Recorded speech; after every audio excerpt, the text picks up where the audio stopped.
Hi cuties and my dear goodies, welcome back to hometown time. இன்னைக்கு வந்து I am very happy. ஏன்னா என்னோட அம்மா வந்து எனக்கு ஒரு பார்சல் அனுப்பியிருக்காங்க. என்னென்ன இருக்குன்னு பார்க்கலாம்.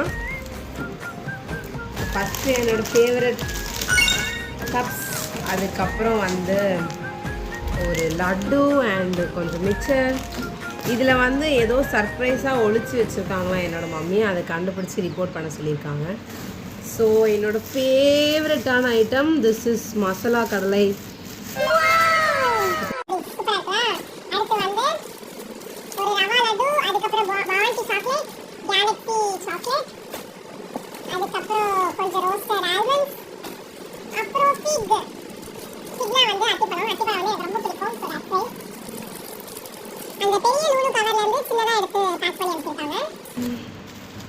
கொஞ்சம் மறுபடியும் மிக்சர். எனக்கு தெரிஞ்சு இந்த மிக்சர் வந்து செந்தில் மிக்சர்னு நினைக்கிறேன். செந்தில் கடை மிக்சர் எனக்கு ரொம்ப பிடிக்கும்.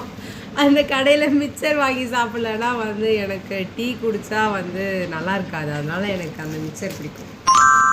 அதுக்கப்புறம் பால்கோவா, ஹோம்மேட் பால்கோவா. என் அம்மாவே வந்து எனக்காக பால்கோவா பண்ணியிருக்காங்க. பால்கோவா இல்லை, மைசூர் பாக்கு. மைசூர் பாக்கா பால்கோவா? இது வந்து மைசூர் பாக்கா பால்கோவாவான்னு எனக்கு தெரில. நான் கேட்டுட்டு கன்ஃபார்ம் பண்ணுறேன்.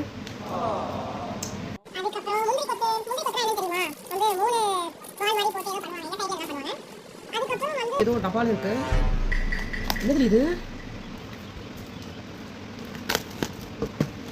ஓ, லட்டு. பட் லட்டு வந்து நஞ்சிருச்சு கைஸ். லட்டு வந்து நம்ம தான் மறுபடியும் உருண்டை பிடிக்கணும்னு நினைக்கிறேன். பட்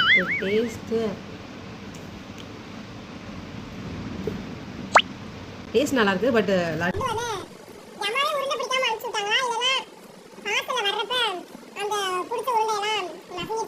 வந்து ஹோம்மேட். அதுக்கப்புறம் வந்து இது வந்து கொக்கீஸ் முறுக்கு. கொக்கீஸ் முறுக்குனா வந்து என்ன சொல்கிறது, கொக்கீஸ் முறுக்குனா வந்து எனக்கு அது தெரில எப்படின்னா, அதோட இமேஜ் நான் வந்து இங்கே ஆட் பண்ணுறேன். ஓகே, கொக்கீஸ் முறுக்கு மாதிரியே ஆயிடுச்சு. அதுக்குள்ளே கொக்கீஸ் முறுக்குக்குள்ளே ஒரு கவரில் வந்து முறுக்கு இருக்குது நண்பர்களே. அவ்வளோதான். ஏன்னா என்னோடய அம்மா வந்து சர்ப்ரைஸாக ஏதோ ஒன்று அனுப்பியிருக்கேன், அது என்னன்னு கண்டுபிடின்னு சொன்னாங்க. அது சர்ப்ரைஸ் என்னன்னு தான் எனக்கு தெரியல. ஃபிக்கு தான் நினைக்கிறேன். ஏன்னா ஃபிக்கு வந்து அனுப்புகிறதாவது என்கிட்ட சொல்லவே இல்லை. பட்